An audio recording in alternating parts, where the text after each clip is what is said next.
Olá, alunos, bem-vindos a mais uma aula de Sistema Tributário Nacional. E o tema de hoje está relacionado aos impostos.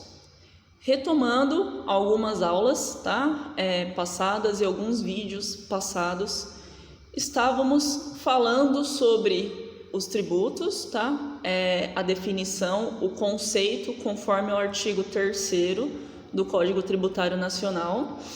Definindo o tributo, que é toda a prestação pecuniária compulsória, a gente vê que através da lei e através da doutrina, esse tributo ele se divide em 5 espécies.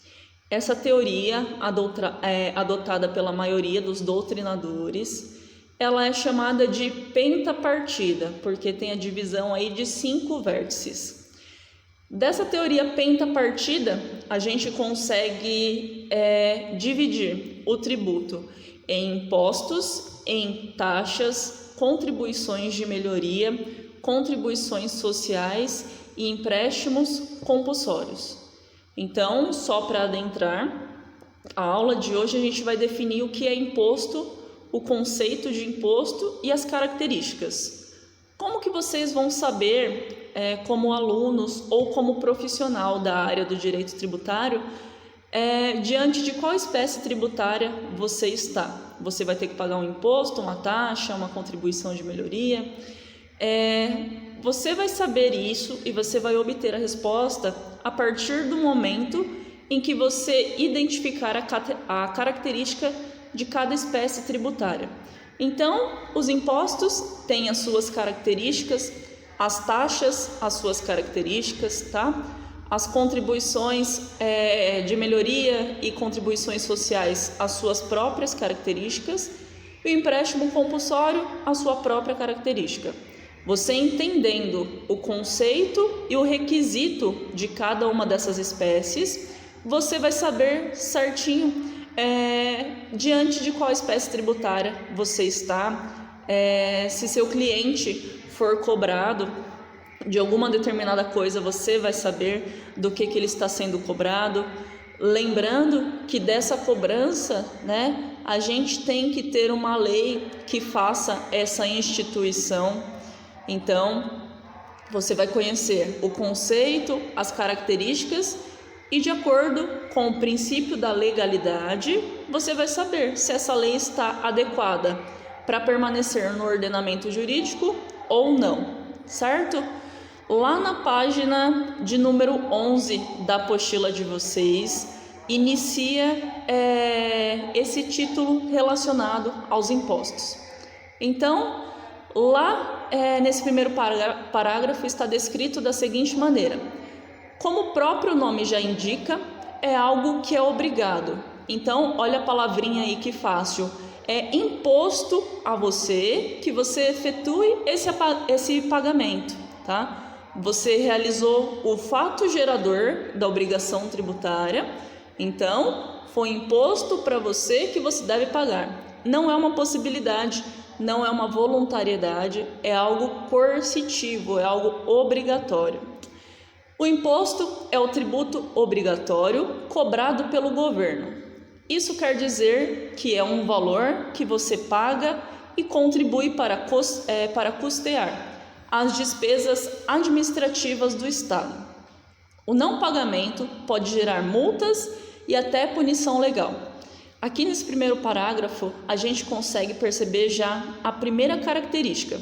Falei aqui para vocês que é uma arrecadação, que você, sujeito passivo, faz o pagamento de uma forma obrigatória. E esse pagamento, todo montante arrecadado, ele é utilizado para essas despesas administrativas do Estado. Então, se você olhar um determinado tributo, e essa arrecadação está indo para custear essa administração, isso significa dizer que você está diante de um imposto.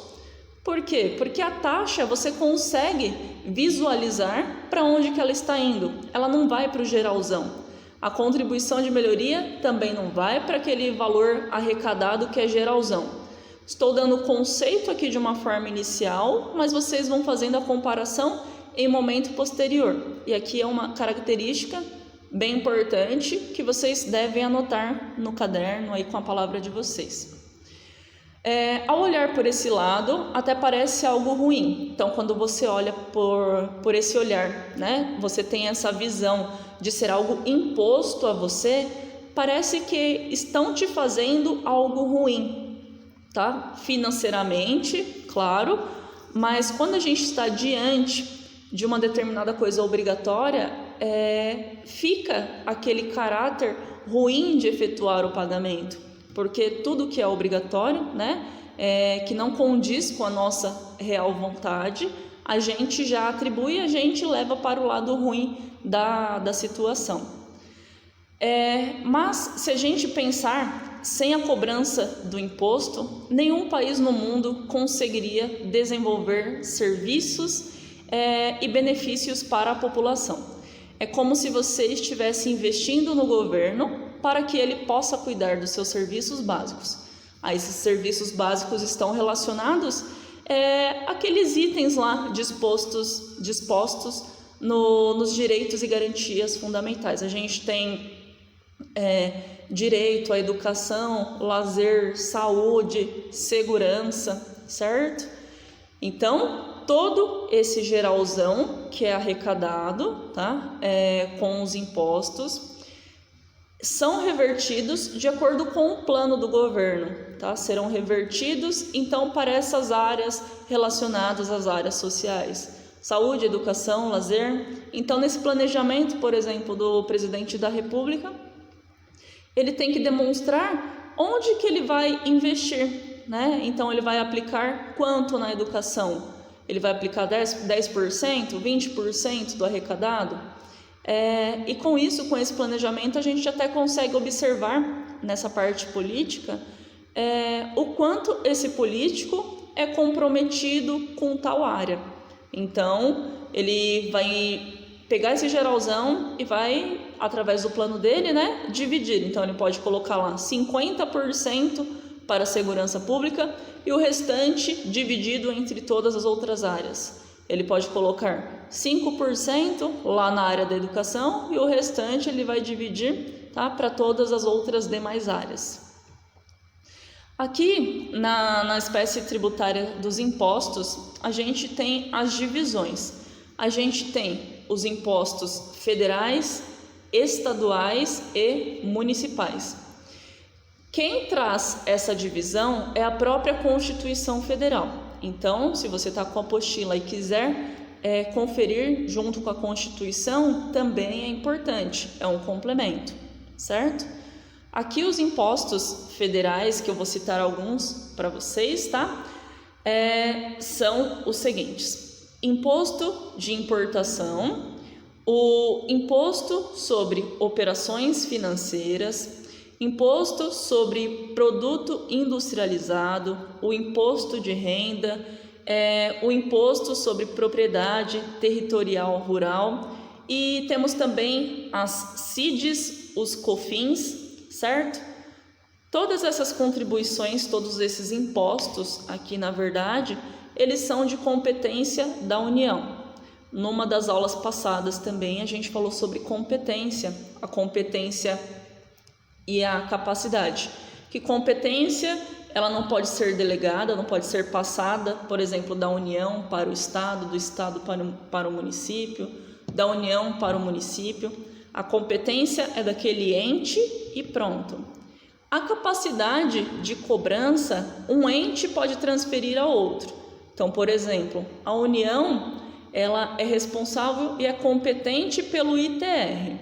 Só que a União fala: município, você quer cobrar para mim, fiscalizar para mim, e eu te dou uma parte de tudo aquilo que foi arrecadado?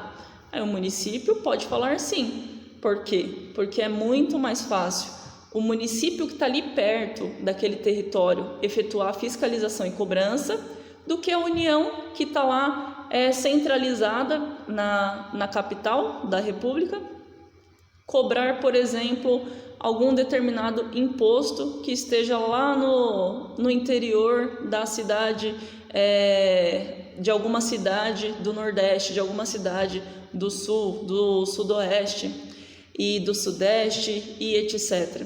Então, é mais fácil para os municípios que estão ali localizados dentro daquele determinado território. Fica mais próximo a ele. A gente pensa em questão a proximidade mesmo, certo?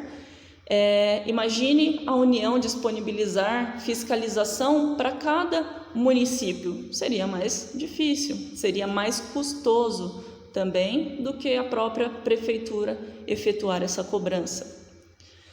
A Constituição Federal também, ela define que a competência sobre ICMS, IPVA e ITCMD seja de competência dos estados. Então, a Constituição Federal fala: Estado, você pode cobrar o ICMS, que é o Imposto sobre Circulação de Mercadorias e Serviços. Estado, você pode cobrar o IPVA, que é sobre a circulação e a propriedade do veículo automotor. É a própria Constituição que vai dizendo para cada ente, tá? De acordo com uma divisão, até para que esse ente consiga se sustentar, certo? Se sustentar, tenha um lado financeiro que consiga suprir as suas necessidades.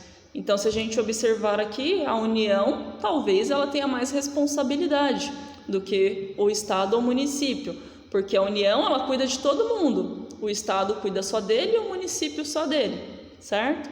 Então, a gente imagine que para a União, né, a União ela tenha que arrecadar mais, o Estado um pouco menos, o município um pouco menos. A Constituição também, ela diz para o município: município, você é competente para cobrar o IPTU, o ISS e o ITBI. Então, são espécies de impostos. O imposto é uma espécie de tributo e esses impostos que eu estou falando aqui para vocês, tá nessa divisão do próprio imposto. Então, aqui no imposto a gente tem algumas outras nomenclaturas. A gente aprende uma coisa e dessa uma coisa a gente consegue subdividir em várias. Dentro desse mesmo tema, eu trouxe 3 principais impostos para vocês. Não que os outros não sejam importantes, mas talvez esse daqui seja um pouquinho mais falado, ou esse daqui tem uma incidência um pouquinho mais prática para a nossa vida como sujeito passivo, como cidadão. Desses 3, dessas espécies de impostos que eu trouxe para vocês, as 3 principais que eu trouxe foram ICMS, ISS e Imposto de Renda, porque fica mais fácil de nós, cidadão comum, conseguir, visualizar no dia a dia quando a gente pratica determinado ato. Então, o ICMS. O ICMS, ele é um imposto sobre operações relativas à circulação de mercadorias e sobre prestação de serviços de transporte interestadual, intermunicipal e de comunicação. O ICMS, ele é de competência dos estados e do Distrito Federal. Como eu vou falar para vocês de 3 espécies de impostos, as principais, as de mais relevância para a gente, para nós sujeitos passivos, aqui vocês depois vão fazer um comparativo do ICMS com o ISS. Os dois envolvem aí alguns determinados serviços, certo? Só que um tem a sua especificação, um tem a sua abrangência territorial e o outro tem uma outra abrangência até maior. Então, para o ICMS ele tem uma abrangência territorial maior, porque ele trata de município para outro município ou de estado para outro estado. Ele não fica nessa determinada regionalização de uma forma ali paradinha, de uma forma inerte. Então, ele tem uma abrangência territorial maior do que o ISS, por exemplo. A regulamentação do ICMS está disposta na Lei Complementar número 87 de 96. É chamada Lei Candir. Então, se você jogar aí no buscador da internet Lei Candir, vocês vão conseguir achar essas especificações referentes ao ICMS. Eu vou deixar o link para vocês também, junto com a aula, junto com o link do vídeo. Essa lei, a Lei 87 de 96, ela foi alterada em momento posterior por outras duas leis, quais sejam a Lei Complementar número 92 de 97, a Lei Complementar 99 de 1999 e a Lei Complementar 102 de 2000. Então, a gente tem uma Constituição que fala, que dá uma introdução sobre o ICMS. Aí a gente tem um Código Tributário Nacional, aí aqui a gente tem uma lei, né, que surgiu originariamente, e dessa lei existem mais 3 só para falar do ICMS e trazer as suas atualizações. Então, olha como você vai puxando um assunto, vai puxando uma lei até para abrir, né, novos caminhos aí de aprendizagem. Então, você vai começar aí da sua base constitucional e da sua base do Código Tributário Nacional, e a partir daí você vai conhecendo as demais outras leis, porque essas leis sozinhas elas não conseguem trazer tudo o que é necessário para falar de determinado assunto. Imagine a Constituição, se ela fosse falar de tudo, íamos ter um livro praticamente infinito. Imagine o Código Tributário Nacional, se ele fosse colocar em seu texto e não precisasse de leis esparsas sobre cada espécie tributária, sobre cada espécie de imposto. Aqui eu falei de algumas espécies de imposto para vocês. Então, o Código Tributário Nacional ele ficaria muito extenso, a gente não ia conseguir terminá-lo. Então, a gente tem a base para tudo e depois uma lei específica para o assunto. Aqui eu dei o exemplo do ICMS, mas o imposto de renda também tem a sua própria lei. O ICMS é devido e informado na nota fiscal em coluna própria. Então, você com certeza é uma pessoa que consome coisas. Como exercício, olhem na nota, vê se aquela nota incidiu o ICMS. Vê o que você está pagando de imposto, de tributo ou da espécie taxa, tá? Sempre na nota, no cupom fiscal, você vai conseguir reparar isso certinho. Aí aqui eu coloquei um exemplo para vocês, tá? De como deve constar na nota fiscal. Aí eu coloquei como base de cálculo R$1.000, valor do ICMS 120. Isso quer dizer que se você faz uma determinada compra de R$1.000, como eu coloquei aqui no exemplo, a base de cálculo, tá? A alíquota do ICMS vai ser de 12%. Então, dessa compra de R$1.000, 120 será só para o pagamento do ICMS. Então, é importante você olhar a sua nota, o seu cupom fiscal certinho. E uma observação para fazer para vocês como que vocês descobrem a alíquota do ICMS, que é o que a gente está discutindo aqui no caso. Essa alíquota, e a maioria das alíquotas, como vocês vão ver, no imposto de renda, inclusive, elas vêm tabeladas. Então, anualmente, né, porque a gente tem o princípio da anterioridade, da noventena, então, anualmente, essas alíquotas, elas podem ser revisadas e podem ser modificadas. Aqui, até onde a gente está falando hoje, a alíquota do ICMS na tabela do ICMS. Então você pode procurar também no buscador tabela de ICMS, que virá com o valor da alíquota, e é a partir dali que a gente faz o cálculo. Esses 12% que eu tirei aqui como exemplo, eu peguei da tabela e coloquei para vocês na apostila. tabela lá do governo federal. O governo federal cria certinho, tá? E a partir daí a gente consegue ter as alíquotas.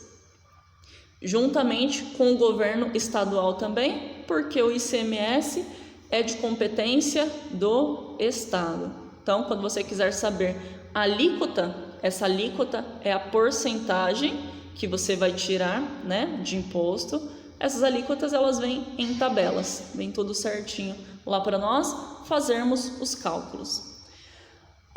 Aqui eu coloquei algumas formas de incidência para vocês, então peço para que vocês leiam, para que eu consiga ir para a parte do contribuinte, tá? Então aqui eu coloquei quando que vai incidir o pagamento do ICMS. Isso daqui é importante que vocês saibam. Vou falar para vocês quem será o contribuinte desse pagamento. E está descrito da seguinte forma: contribuinte é qualquer pessoa física ou jurídica. Então, tanto faz se é um CPF ou um CNPJ, que realize com habitualidade ou em volume que caracterize intuito comercial, operações de circulação de mercadoria ou prestações de serviço de transporte interestadual e intermunicipal de comunicação, ainda que as operações e as prestações se iniciem no exterior. Então, se você é uma pessoa física ou jurídica que realiza atividades com objetivo comercial, você está praticando o fato gerador do ICMS.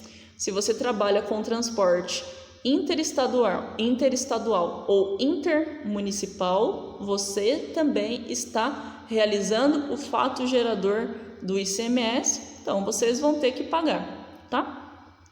Se você tem uma determinada empresa de comunicação, por exemplo, empresa de telefonia, então você está realizando o fato gerador do ICMS.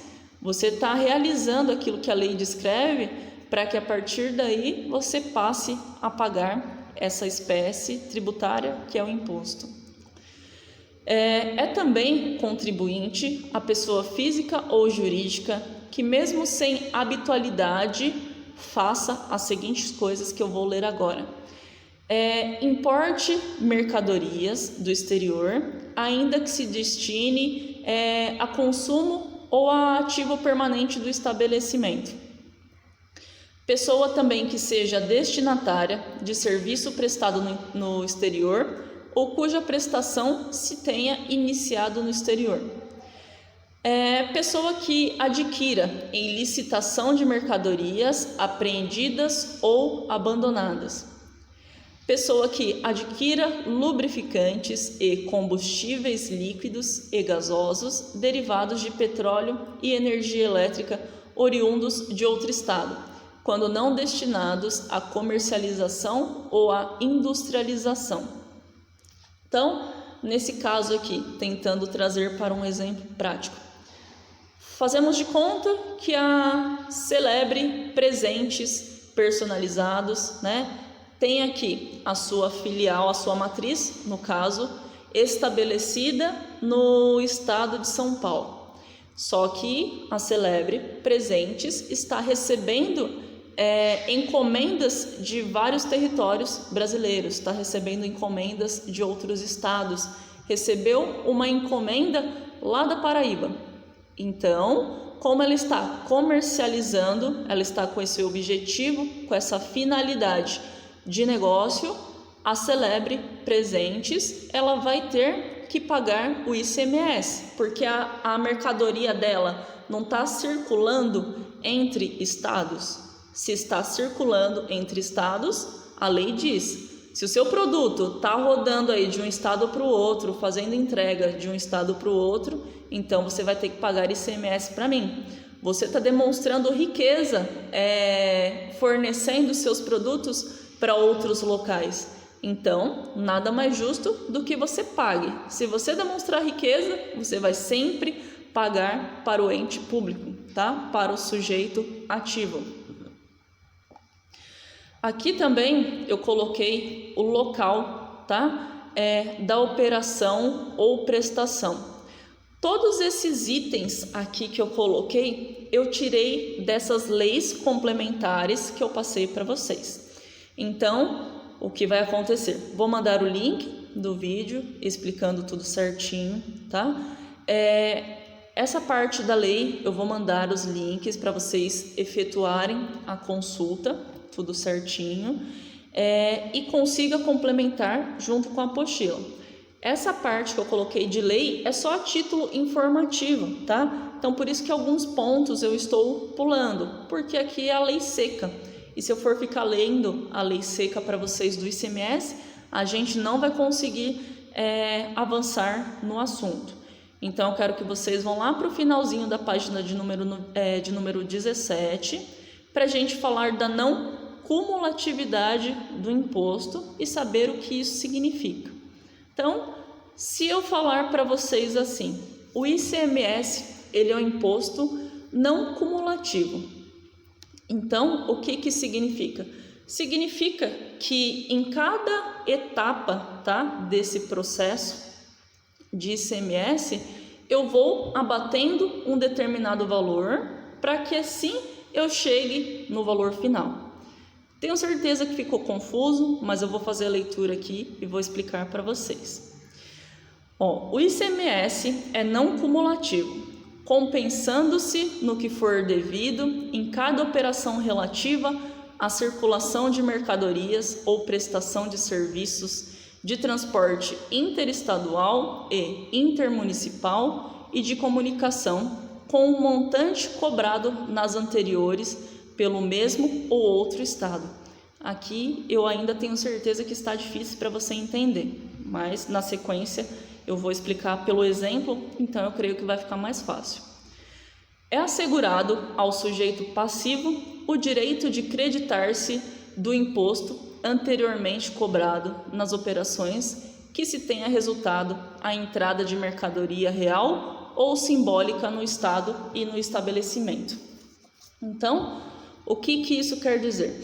Significa dizer que o sujeito passivo, que é aquele que vai pagar o ICMS, é o sujeito final, aquele que vai receber o produto. Então, pense assim, o posto de gasolina, ele vai comprar o combustível, tá, de uma distribuidora, da Petrobras, que está extraindo o petróleo, que está fazendo esse processo, por exemplo. Então, a Petrobras é a distribuidora, o posto é o cliente meio e eu que vou abastecer o meu veículo, eu sou o cliente final. Imagine se ele fosse cumulativo. Se fosse cumulativo, tá? O posto de gasolina, ele ia pagar pelo valor do ICMS e eu, como consumidora final, que estou abastecendo, também ia pagar pelo ICMS. Só que, como o ICMS é não cumulativo, significa que só eu pagarei, tá? Por esse consumo final. Então, o que acontece? O posto de gasolina, ele pega, né, esse determinado combustível da distribuidora, ele paga para a distribuidora já o valor do ICMS, fazendo como base e tendo como base o valor final que ele vai vender. Então, se ele vai vender esse combustível a R$4, ele vai pagar o ICMS já para a distribuidora. Ele fala, ó, distribuidora, eu vendo esse combustível aí a R$4. Então, tá aqui, eu vou te adiantar esse pagamento do ICMS, tá? E eu cobro lá do meu consumidor final, eu me viro com ele.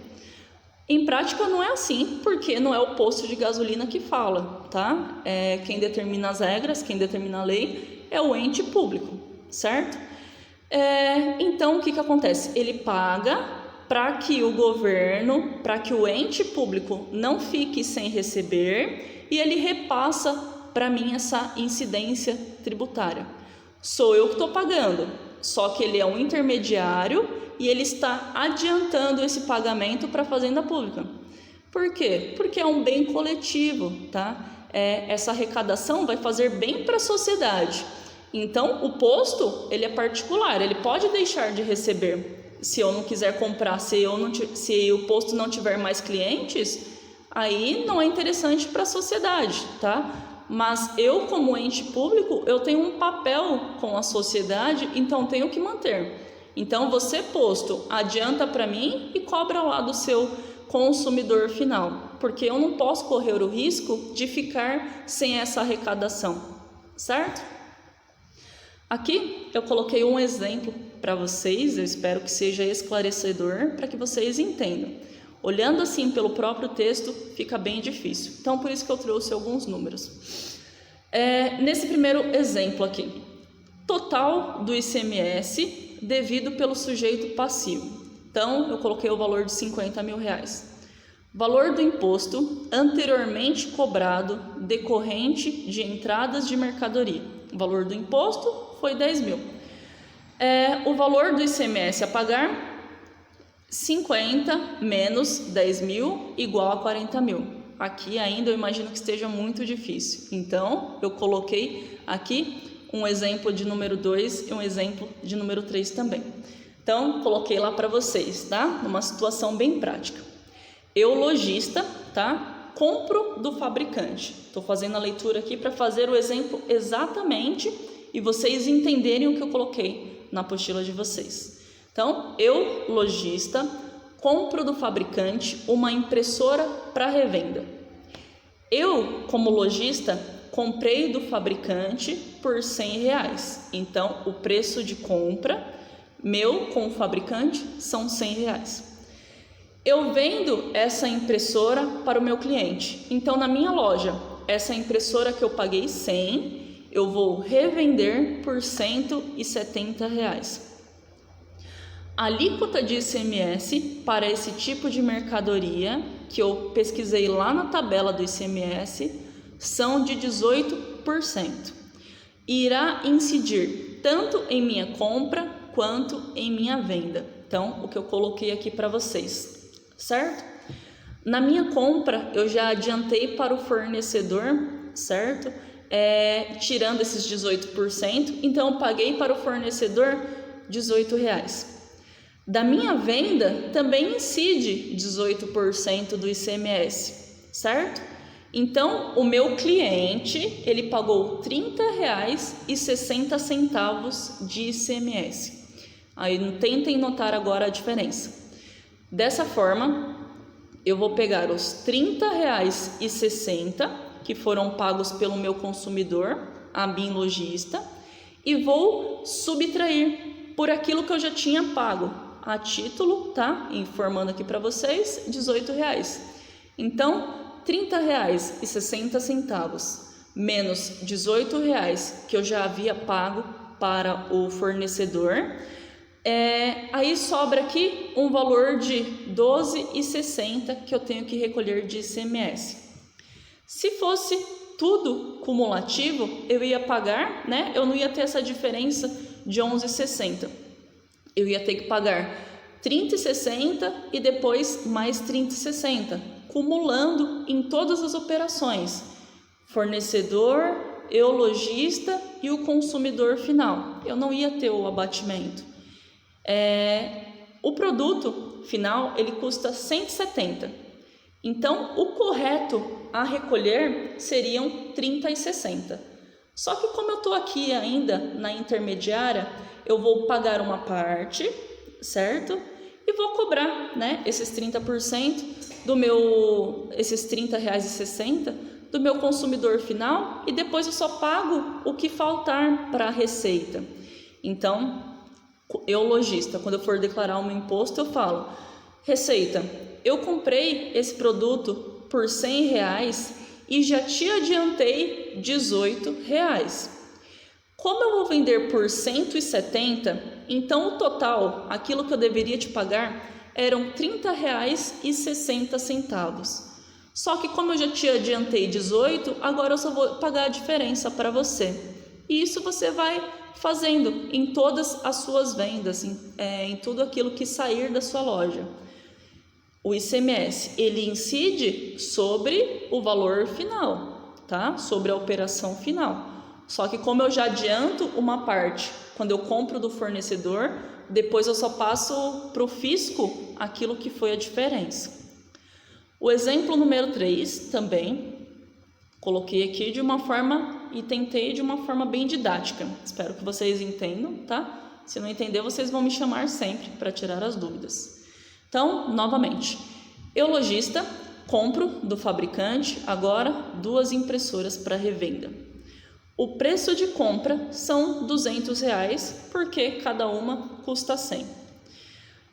Eu vendo uma das impressoras para um cliente. Mais uma vez, eu vendi essa impressora, o preço aqui na minha loja custam R$170. A alíquota do ICMS para esse tipo de mercadoria, novamente, são de 18%. E irá incidir tanto em minha compra quanto em minha venda. Então, eu gastei para comprar 2 impressoras, o valor de ICMS, tá? As 2 impressoras custaram R$200. O valor de ICMS foi para 36, tá? 18% de R$200 são R$36. Eu vendi uma só por 170 e dessa venda, como eu estou passando para o consumidor final, tá? Eu paguei, tenho que pagar mais os 18%, que totalizam R$30,60. Aí é o que eu coloquei para vocês. Desta forma, eu já havia pago R$36 para o fisco, já adiantei. Da minha venda de R$170, eu tive que pagar, tá? Mais R$30,60, porque eu vendi uma impressora só, a outra está na minha loja, então não tem como eu pagar a diferença dessa outra impressora que ainda não foi comprada pelo consumidor final. E aqui a gente vai ter um crédito de R$5,40, tá? Eu coloquei aqui, ó, R$5,40 de crédito de ICMS. Ou seja, nesse respectivo mês, eu não vou precisar pagar imposto ao governo, porque aquilo que eu tinha pago antes já supriu o valor que eu deveria pagar de saldo remanescente de diferença dessa venda, tá? Então, eu fiquei com um crédito relacionado ao fisco e eu vou abatendo em outros produtos. Eu declarei, tá? Eu já tinha pago, adiantei o valor de 2 impressoras, vendi uma só. Desse valor que eu vendi, ainda me sobrou um crédito, porque eu tinha pago a mais nessa situação. Então eu falo, ó fisco, eu já te adiantei aí um valor a mais, só que minhas vendas agora não foram boas, eu não consegui vender a outra impressora. Como nesse valor que eu vendi uma impressora só, o valor está menor do que eu já te adiantei, então vai ficar aí com você o valor de R$5,40. Então guarda esse crédito aí, porque eu vou abatendo nas minhas próximas outras vendas. Eu ainda tenho que vender essa segunda impressora, então deixa aí como crédito e a gente resolve quando eu vender o outro produto. E uma observação que eu tenho para fazer aqui para vocês também é que eu coloquei a tabela aqui de ICMS no valor de alíquota e eu coloquei uma legendazinha para que vocês entendam essa tabela que eu descrevi para vocês, certo? Então, se vocês observarem, nessa tabela há linhas, né, verticais, horizontais e uma linha na diagonal aqui nessa situação colorida. Essa linha na diagonal é quando o seu estado está realizando uma operação com o seu próprio estado. Às vezes vocês vão observar aqui que dentro do próprio estado a alíquota é maior do que se você estivesse trabalhando e enviando mercadorias para um outro lugar, certo? Então, temos as linhas verticais, horizontais e a diagonal dentro dessa tabela, certo? A diagonal representando esse envolvimento, tá? Dentro do próprio estado, essa relação e essa incidência dentro do próprio estado aqui para vocês. Então, consultem aí certinho as determinadas leis, vou deixar o link para vocês, tudo certinho. Essa parte é um pouquinho mais difícil porque envolveu o cálculo, tá? Mas me perguntem se não entenderem. Eu tentei colocar da maneira mais didática possível para vocês, escrevendo cada ponto, cada adição, cada subtração que eu coloquei para vocês. Eu aguardo dentro do horário. Não fiquem com vergonha de perguntar, me chamem sempre que for preciso. Se cuidem e um beijo para todos vocês.